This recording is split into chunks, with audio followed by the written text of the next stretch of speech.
Thank you, Neil Boyd, for that wonderful rendition of our national anthem. Good morning. Today we gather to honor those who served our country so nobly during the Korean conflict. 60 years ago this month, President Harry Truman made the agonizing decision to use American troops to lead the United Nations resistance to the communist invasion of South Korea. In that conflict over the next 3 years, more than 54,000 Americans paid the ultimate price, and 110,000 Americans were either wounded or missing in action. These statistics remind us that the slogan, freedom is not free. The sacrifice of American service members purchased the freedom that South Koreans enjoy to this day, a freedom that continues with the help of our superb military. June of 1950 found America on the road to recovery from the Second World War. Service members returned home to a grateful nation, many of whom took advantage of the GI Bill to further their education and to buy a home. But the peace on the Korean Peninsula was shattered when the North Korean troops advanced into the South. Some, like Bob Shirkey, who distinguished himself 5 years earlier in the Philippines, found himself in an Army uniform and on a battlefield. Brooklyn native Robert DeVoy was in the Pusan area during the early trying days of the war. After the brilliant Incheon landing, the fighting advanced to the Yellow River when the Chinese troops entered the fray. It was then that the young Lieutenant Bob Kingston provided great leadership which foretold the distinguished Army career, rising to the rank and the command that our keynote speaker holds today. The conflict reached my hometown of Lexington. Air Force pilot Vance Frick was shot down and became a prisoner of war in the North. My Boy Scout buddy, Richard Yates, my Whitworth Military Academy friend, James Sparks, my high school classmate, Barney Rothstein, were all killed in action. Well into the conflict, the commander of the Allied and American forces, Douglas MacArthur, advocated expanding the conflict contrary to his mission orders, causing President Truman to relieve him of command. It was then that my father, a longtime friend of Harry Truman, telegraphed the White House. The Truman Library holds the original documents that read, "Dear Mr. President, your Lexington friends support you fully in relieving MacArthur. Those making political capital out of this incident will get nowhere. That you should have relieved MacArthur before now is the general opinion here." President Truman responded to his Lexington friend, "Dear Ike, my sincere thanks for your message. Your assurances that I was right in this difficult decision to make a change of command in the Far East means much to me." The key military lesson America learned from the Korean conflict came from the unfortunate experience of Task Force Smith. We learned painfully of the importance of sending forces into battle only when they are adequately trained and equipped. That lesson remains a primary precept for our military today. So this morning we come together to honor those who fought, those who are lost, and those families who experienced the anguish of separation and loss. America remembers. Ladies and gentlemen, the grandson of President Truman, Clifton Truman Daniel.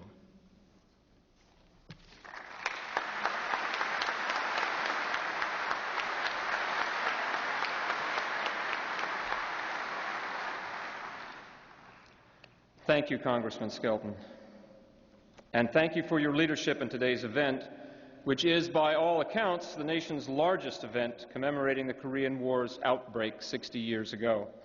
Our nation's most significant ceremony honoring the men and women who courageously fought for the independence of a country halfway around the world. As the oldest of President Truman's grandsons and the honorary chairman of the Truman Library Institute, I'm often asked to share my perspective on Grandpa's presidency and legacy, and frequently I'm asked what Grandpa would have thought of this or that headline, this or that controversy, this or that social trend. My usual joke is that I have yet to channel Harry Truman, as interesting as that might turn out to be. But today is different. Today, I think that I would know exactly what my grandfather would do if he were here, if he were able to be here. I believe he would leave his prepared remarks at the podium and walk down the aisles to look into the eyes and shake the hand of each of you here today who was asked to risk everything in the defense of our democratic ideals. He would say, "Thank you." He would say, "I know the suffering of a soldier." And he would want to say, "I thought of you every day for the rest of my life." On June 25th, 1950, Grandpa was just up the road here in his Independence home. About 9:20 p.m., in the calm, stately Victorian-style house at 219 North Delaware, he was interrupted by a ringing telephone, and it was Secretary of State Dean Acheson. "Mr. President, I have some serious news," he said. "The North Koreans have invaded South Korea." Grandpa immediately made his first decision on this unexpected outbreak of hostilities in Korea. He authorized Secretary Acheson to request a special meeting of the United Nations Security Council. Convinced that communist North Korea was backed in this aggression by the Soviet Union, Grandpa quickly returned to Washington and made a series of momentous decisions that would change the course of world history. Grandpa would later say that his decision to commit U.S. troops to a United Nations force in Korea was the most difficult of his presidency. He knew he would be ordering American soldiers, sailors, and airmen into deadly combat. He was also suspected that his decisive action could, if not coupled with restraint, lead to the initiation of a third world war and a possible nuclear confrontation with the Soviet Union. While historians continue to examine and debate the origins of the Korean War, there is no question that today South Korea is a vibrant democracy and an important U.S. ally in Southeast Asia. If some of us have forgotten the price that was paid on the Korean Peninsula 6 decades ago, my grandfather never did. After he left the White House, he moved back into the house on Delaware Street, walked to his office nearly every day, and after his death in 1972, the staff of the Truman Library found an envelope in one of his desk drawers in his working office. And inside was a letter, and with it was a Purple Heart. The letter was from the father of a fallen soldier, and his anguished message was accompanied by the Purple Heart that his son, killed in action in Korea, had been awarded. In his pain, the grieving father had written, "I wish it had been your daughter." Grandpa read the letter, carefully folded it back into its envelope, and found a place for it in his office where it would be easily found, where it could not be forgotten. So what would your old Commander-in-Chief say if he could be here today? To each of you, he would say, your service, your sacrifice, and your heroism was never and will never be forgotten. And that is why we are here today, to remember, to understand, and to honor. The Truman Library Institute, which is the nonprofit member-supported partner of the Truman Presidential Library and Museum, is proud to play a leading role in the world's commemoration of that fight for freedom. The Korean War Veterans Appreciation Ceremony has been made possible by the generosity of so many partners, and I'd like to take a moment now to highlight a few of those. First, I would like to thank the Truman Library Institute Board of Directors and the Korea 60 Honorary Committee for their early and strong support of our vision for this ceremony. Specifically, I would like to thank our honorary co-chairman, U.S. Congressman Emanuel Cleaver, and Congressman Ike Skelton, chair of the House Armed Services Committee, who carried our invitation to his good friend, General Petraeus, to be with us today.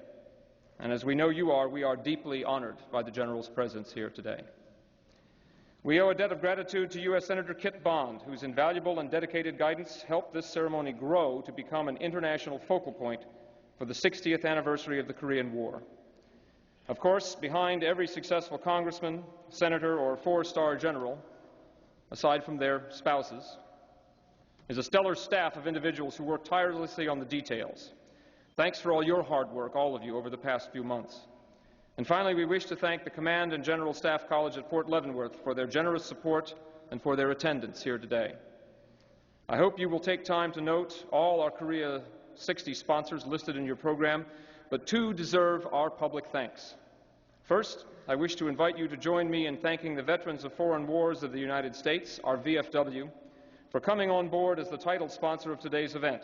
Commander-in-Chief Thomas J. Tradewell, would you please stand and accept our thanks?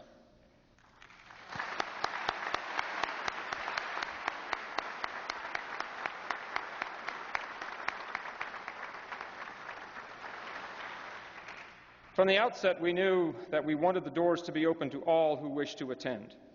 The event was offered at no charge.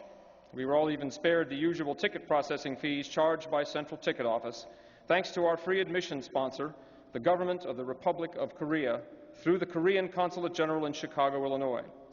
Ambassador Chul Hugh, would you please stand?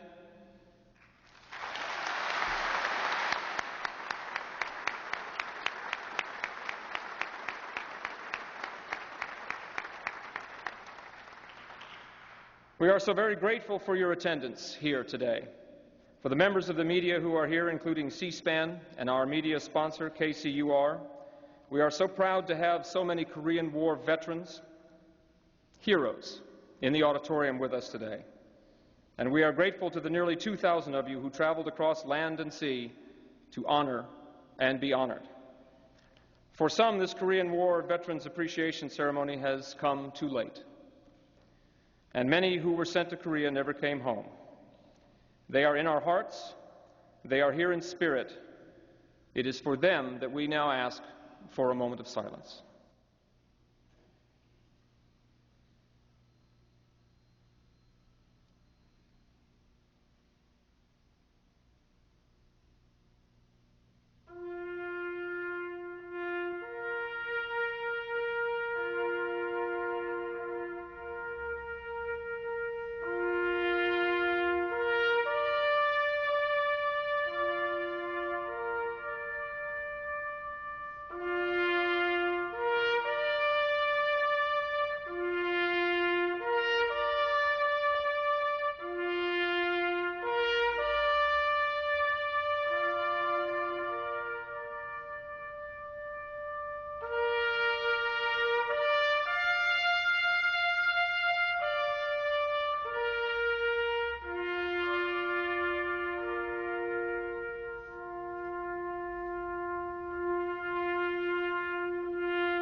Thank you.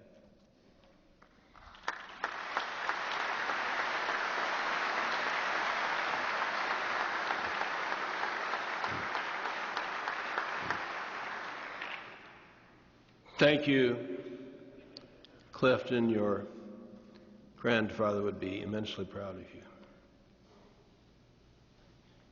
The Consul General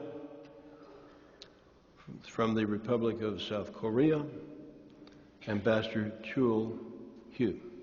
Ambassador.